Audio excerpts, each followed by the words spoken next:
ಯಾರು ರಂಗಸ್ವಾಮಿ ಅವರು ಹೆಚ್ಚು ಕಮ್ಮಿ 1 ಗಂಟೆ 5 ನಿಮಿಷ ಮಾತಾಡಿದ್ರು. ಮೇಡಮು ಬರೀ ಒಂದು ನಾನೇನೋ ಫೋರ್ಸ್ ಮಾಡಿದೆ ಅಂತ 12 ನಿಮಿಷಕ್ಕೆ ಮುಗಿಸ್ಬಿಟ್ರು. ಇದಕ್ಕಿಂತ ನಮ್ಮ ಪುರುಷೋತ್ತಮಣ್ಣ ಅವರು ಕೂಡ 20 ನಿಮಿಷ ಮಾತಾಡಿದಾಗ 3 ಜನನೂ ಅತಿ ಹೆಚ್ಚು ಬಳಕೆ ಮಾಡಿದಂಥ ಪದ ಯಾವುದು ಯಾರು ಹೇಳ್ತೀರಾ? 3 ಜನನೂ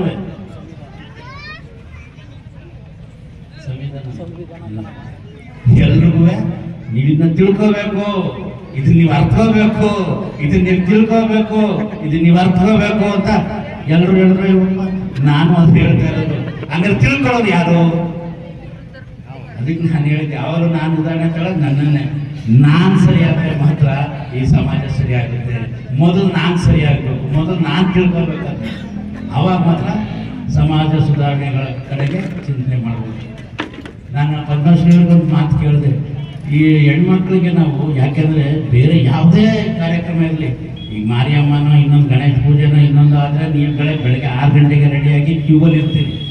ಅಂಬೇಡ್ಕರ್ ವಿಚಾರವಾಗಿ ಬರೋದ ಯಾಕಂದ್ರೆ ನಿಜವಾದ ನಿಮ್ಮ ರಕ್ಷಕ ಅಂಬೇಡ್ಕರ್ ಈ ಸಂವಿಧಾನ ಮುಖಾಂತರ ಭಾರತ ನೀವುಗಳು ಇಂಥ ಕಾರ್ಯಕ್ರಮಕ್ಕೆ ಕಮ್ಮಿ ಬರ್ತೀವಿ. ಇಲ್ಲಿ ಬಂದಾಗ ಹೇಳೋರು ಏನು ಹೇಳ್ತಾರೆ ಅನ್ನೋದು ಬೇರೆ.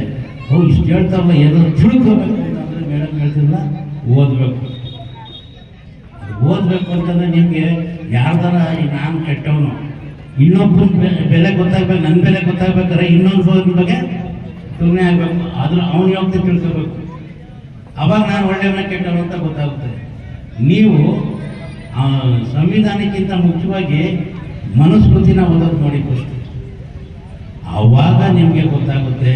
ಅಲ್ಲಿ ಪುರುಷೋತ್ತಮನ ಒಂದು ಮಾತಂದ್ರು, ಆ ಜಾತಿಯವರು ಈ ಜಾತಿ ಹೆಣ್ಮಕ್ಳು, ಆ ಜಾತಿ ಯಾವ ಜಾತಿ ಅಂತ ಪ್ರಶ್ನೆ ಇರಲಿಲ್ಲ. ಹೆಣ್ಣು ಅನ್ನೋದೇ ಕಾಲ್ಕಸಕ್ಕಿಂತ ಕೆಳ ಮಟ್ಟದಲ್ಲಿ ಇಟ್ಟಂಥದ್ದು ಮನುವಾದದ ಮನುಸಂಸ್ಕೃತಿ ಪುಸ್ತಕ. ಇದಕ್ಕಿಂತ ಮುಂಚೆದು ನಾನಂತೂ ಓದಿದ್ದೀನಿ. ಅದನ್ನು ಅತ್ಯಂತ ಅಸಹ್ಯವಾಗಿ ಒಂದು ಹೆಣ್ಣಿನ ಬಗ್ಗೆ ಇದ್ದಂಥ ಆ ಮನುಸಂಸ್ಕೃತಿನ ಅದನ್ನೇ ಸಂವಿಧಾನ ಮಾಡಬೇಕು ಅಂತ ಹೊರಟಿದ್ರು ಅಂತ ಹೇಳ್ತಿದ್ದರು. ಆ ಸ್ಥಿತಿಯಾಗಿದೆ ನಿಮಗೆ, ಯಾವತ್ತು ಆ ಸ್ಥಿತಿಯಾಗಿದೆ. ನೀವು ಅಲ್ಲಿ ಬಂದು ಕೂಡಂಗಿಲ್ಲ, ನಾವೆಲ್ಲಿ ನಿಂತ್ಕೊಂಡು ಭಾಷಣ ಮಾಡೋಂಗಿಲ್ಲ, ಅದು ಬೇರೆ ಕತೆ. ಆದರೆ ಆ ರೀತಿಯ ಇದನ್ನು ತರಬೇಕು ಅಂತ ಹೊರಟಿದಾರಲ್ಲ, ಇನ್ನೂ ಆ ಥರ ಎಷ್ಟು ಮನಸ್ಥಿತಿಗಳು ದೇಶದಲ್ಲಿದೆ. ಅಂಥವ್ರನ್ನ ಧಿಕ್ಕರಿಸಿ ಇವತ್ತು ಯಾವುದೇ ಹೇಳಪ್ಪ, ಇತ್ತೀಚೆಗೆ ಹೇಳ್ತಾರಲ್ಲ, ಭಾರತೀಯ ಯಾವ ಮುಸ್ಲಿಂ ಪಾಕಿಸ್ತಾನ ಪರ ಇದ್ದಾನೆ, ಯಾವನೋ ಒಬ್ಬ ಕೂಗಿದ ತಕ್ಷಣ ಅದು ಅವನಿಗೆ ಅಂತ ಅಲ್ಲಿಗೆ ಅಂತ ಸೇರಿಸ್ತಾ ಇದ್ದಾರೆ. ಇಲ್ಲಿ ನೆಮ್ಮದಿಗೆ ಈಗ ಮೇಡಮ್ ಎಷ್ಟು ಖುಷಿ ಕೊಡ್ತು ಏನಂತ, ಈ ಗ್ರಾಮಕ್ಕೆ ಬಂದಾಗ ಹೆಮ್ಮೆ ಅನಿಸ್ತು. 30 ವರ್ಗಗಳು ಕೂಡ ಇಲ್ಲಿ ಜೀವನ ಮಾಡ್ತಾ ಇದ್ದಾರೆ, ನೆಮ್ಮದಿ ಇದ್ದಾರೆ, ಸುಖ ಶಾಂತಿ ಇದ್ದಾರೆ, ಯಾವುದೇ ಇದ್ದಾರೆ ಅಂತ ಎಷ್ಟು ಹೆಮ್ಮೆ ಅನಿಸುತ್ತೆ.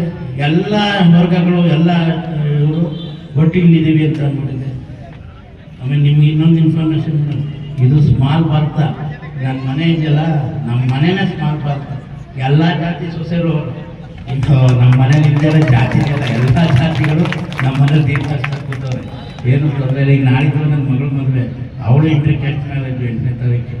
ಆ ಥರ ಅಂಬೇಡ್ಕರ್ ಅವರ ಸಂವಿಧಾನಬದ್ಧವಾದಂಥ ಎಲ್ಲ ಅಷ್ಟು ಇಷ್ಟನ್ನ ನಾವು ರೂಢಿಗತವಾಗಿ ನಮ್ಮ ಜೀವನದಲ್ಲಿ ಅದನ್ನು ಅನುಷ್ಠಾನಗೊಳಿಸ್ಕೊಂಡೆ ನಾವು ನಡೀತಾ ಇದ್ದೀವಿ.